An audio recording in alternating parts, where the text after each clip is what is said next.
Well, I would say the who I am. I'm a father. I'm a son. I'm a brother.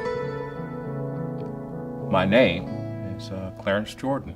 My name is Andrea, and my mother has bipolar disorder. It's been a lifelong struggle for her and for me. My name is Joan Jenkins, and I have a 21-year-old son with Asperger's syndrome, an autism spectrum disorder. Hi, I'm Curtis Willey, and I'm a recovery and wellness coordinator, and I'm a person in pursuit of wellness. Almost on a daily basis, I thank my daughter for me having this position. She was in the psychiatrist's office and I was standing outside crying my eyeballs out. And my cell phone rings and it was somebody that I didn't know who it was.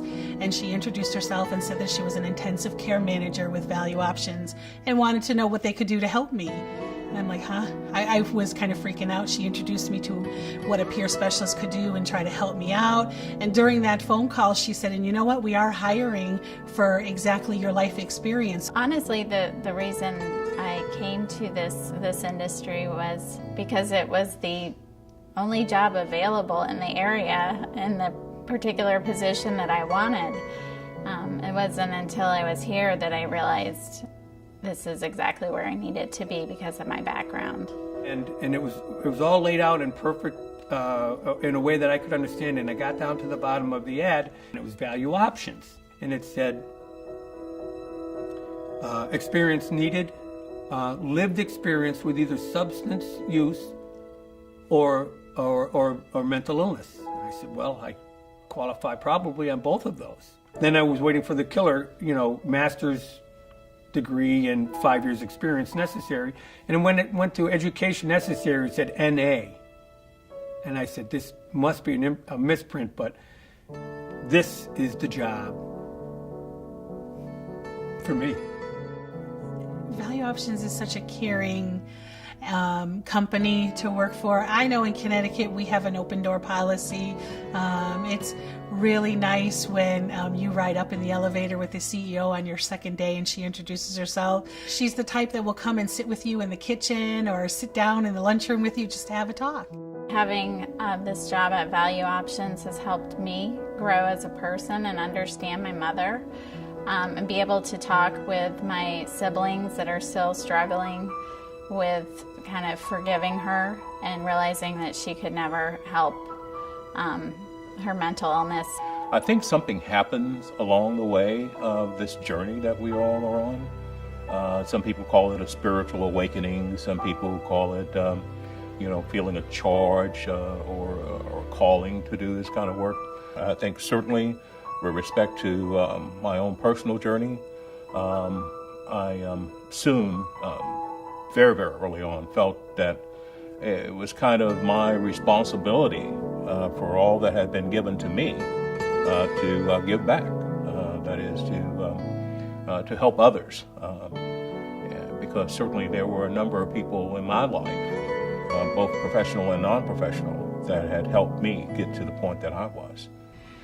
You know you've made an impact when someone approaches you and you can see the despair in their faces, or you can hear the despair in their voices if you're talking to them on the phone. And when the interaction has concluded, you hear something totally different, that they're not as stressed as they were.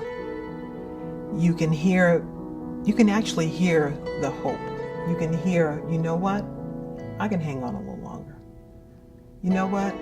If you've endured this and you can still smile and you can still have a little bit of humor and you still are able to talk to me, that tells me that there's hope for me.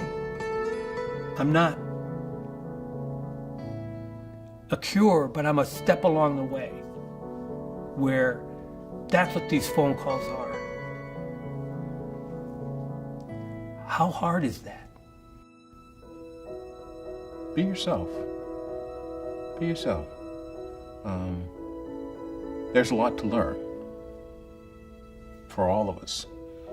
And if you're open, if you're daring enough to share who you are as a person and the life that you've lived, you'll find others who are equally as eager to share with you some of their lived experiences.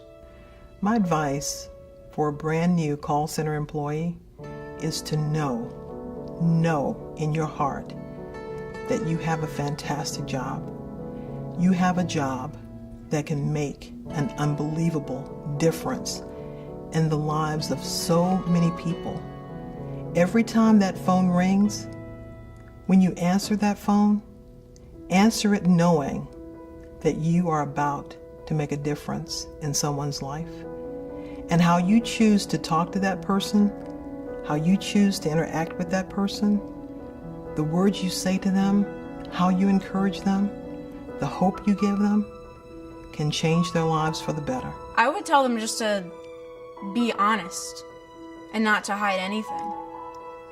Because when you sort of like hide the truth, it creates obstacles, and that'll eventually come back to you later on. Well, I would say to have compassion for the person that's calling you, because it takes a lot for people to actually reach out and say that they need help with a situation. And a lot of times if it's a family member and it's not yourself, you may wonder if it's the appropriate thing. You know, do I call? I'm not the one with the problem. My mother is the one with the problem, or my family member. I would say get out of the way of the caller. Step aside. Hold the door open for somebody. Let them go through. Wait on them. Serve them.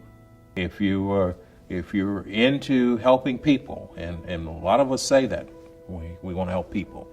And if you're not afraid of sharing who you are as a person, as a means of being able to maximize your ability to help people, then I would say that you're in the right place.